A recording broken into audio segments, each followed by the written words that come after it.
The main question that's being asked about the Toronto Maple Leafs this season is what's wrong with the Toronto Maple Leafs? And that's a question that's been asked every single year for the past 9 years. But that question is usually posed in the playoffs after an early round exit or a disappointing display when the Stars didn't show up, they underperformed, they underachieved, yada, yada, yada, yada. This time it's being asked during the season, just 16 games in. And we all know, if you follow the Toronto Maple Leafs, if you follow the NHL, that the Leafs always get off to a slow start and pick it up in November. Okay. And they kind of done that. But there's issues here. And the team itself have given you the answer to that question. Sunday night, after their loss against Carolina, where they had a 4-2 lead, they blew that and lost in regulation. John Tavares, former captain, said, "Our game, for whatever reason, becomes really immature and we don't manage the game very well." True. If you watch the Leafs, that is absolutely true. I just mentioned they had a 4-2 lead in the game. They ended up losing in regulation. Yes, they had a rookie backup in Dennis Hildeby, who wasn't expected to see much time with the big club this season. It was supposed to be Stolarz and Wall. Stolarz needed a break. Joseph Wall isn't back yet. Hasn't played this season yet, so Hildeby goes in. But they were also up against a rookie goaltender for the Carolina Hurricanes. And the Hurricanes were also missing their top defenseman in Jacob Slavin and a couple other key players. Same game. Coach Craig Berube, after the game, pretty much the season is we don't value the defensive side of the puck enough. That's the biggest issue with this Toronto Maple Leafs team. Second most goals against in the NHL with 60. 60. This is a team that wants to be a Stanley Cup contender, by the way. Only the St. Louis Blues have more with 63.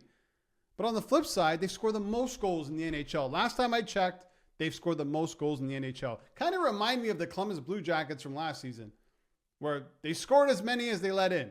And that's not a recipe for success. Columbus didn't make the playoffs. Toronto is a better team, should be a better team. But they're having issues with the puck. And the other question that should be asked is, can this be fixed? I think it can, but it can only happen internally. There's no trade that they can make to bring in somebody that fixes their issues with getting the puck out of their zone. Because it's happening with every single defenseman, where you really don't trust any of the 6 guys back there with the puck in their own zone. So unless you're trading for 6 defensive pieces, it has to happen internally. And the forwards are to blame as well. On Sunday's loss to Carolina, they gave up 4 breakaways in the second period. I've never heard of that before. I don't know if there's a stat out there that says that's the most ever in a professional hockey game. I mean, 4 breakaways, and Coach Craig Berube was going bananas because he couldn't make sense of it. They must give up the most rush chances in the NHL. They have to. Because it's every game. It's a 2-on-1. At one point this season, there was a 5-on-1. I can't remember what game that was now, but it was a 5-on-1 against the Toronto Maple Leafs. They don't value the defensive side of the puck. And you can go through that back end and go through each pair. Morgan Riley, Brandon Carlo. That Carlo trade looks horrible right now. Fraser Minton to Boston for Brandon Carlo. Right now, Boston's winning that thing. Fraser Minton just scored the game-winning goal the other night against the Leafs. Brandon Carlo was supposed to come in, solidify the right side of the defense, and help Morgan Riley, stabilize Morgan Riley. That hasn't been the case. And for Morgan Riley, how many times are you going to go out and get a guy to try and fix Morgan Riley's game? That's another issue that they have. One of their highest paid, I believe their highest paid defenseman in Morgan Riley is not playing that way. And I know they're missing Chris Tanev, and that's a big miss. With him out, you now have Myers and Benoit playing a lot together. And if you watch Myers play, and I hate to throw one guy under the bus, but if you watch them play over the past few games, he shouldn't suit up for the Toronto Maple Leafs this season anymore. He should not. He panics in his own zone, can rarely get the puck out. Same thing with Benoit. Benoit, I don't know what happened to him. He had a great season last year. It just seems like when any of these defensemen have the puck on their stick in their own zone, they panic, they give it away. You can even say the same thing with a guy like Jake McCabe, who gave up the game-winning goal essentially to Logan Stankoven on Sunday against Carolina. So back to the question, can this be fixed? Yes, it can be fixed, but it's going to be fixed internally. They're irresponsible with the puck. They need to become responsible with the puck. There's no one they can bring in that's going to fix that. And plus, they don't have the assets to go out and acquire anyone anyway, unless they trade maybe one of their main pieces, which I don't think that's going to happen.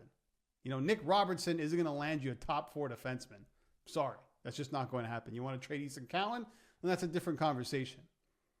So they need to be responsible with the puck. They also need to get better goaltending, and I think they will once Joseph Wall comes back because Anthony Stolarz is playing too many games.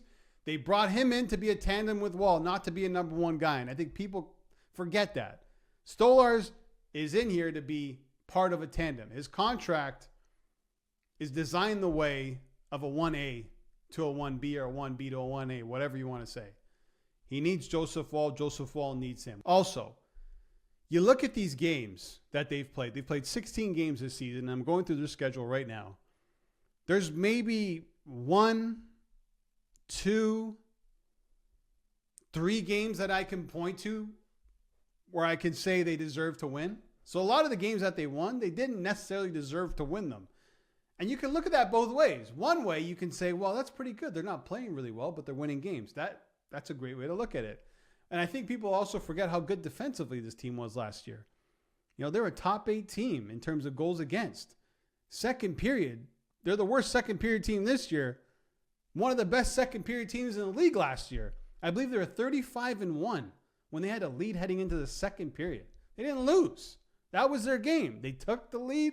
They shut it down. Doesn't happen anymore. Sunday night, up 4-2. They lose the regulation. And it's the same players. Minus Mitch Marner, which was obviously a big loss. Offensively and defensively. He was your best defensive forward, no question. But it shouldn't be this much of a regression defensively. Right? Not being able to get the puck out when you're not even under pressure. That has nothing to do with Mitch Marner leaving, but everything to do with what Craig Berube said. And I go back to the quote. We don't value the defensive side of the puck enough. So to me, the solution is a simple one.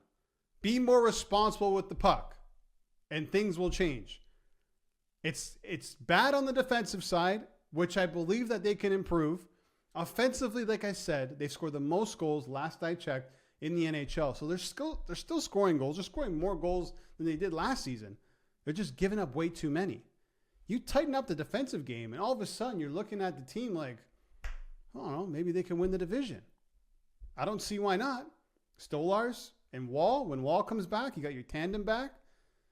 You're smart with the puck again. You're getting the goal scoring. Your captain's scoring. Nylander's playing out of his mind. And Matthew Nyes is, I believe, top 10 in assists this season. John Tavares, that contract looks incredible. They're getting some depth scoring from Bobby McMahon and Nicholas Robertson. Third line looks pretty good. So it's not all bad, but there's no external fix here. It's all internal. Be more responsible with the puck.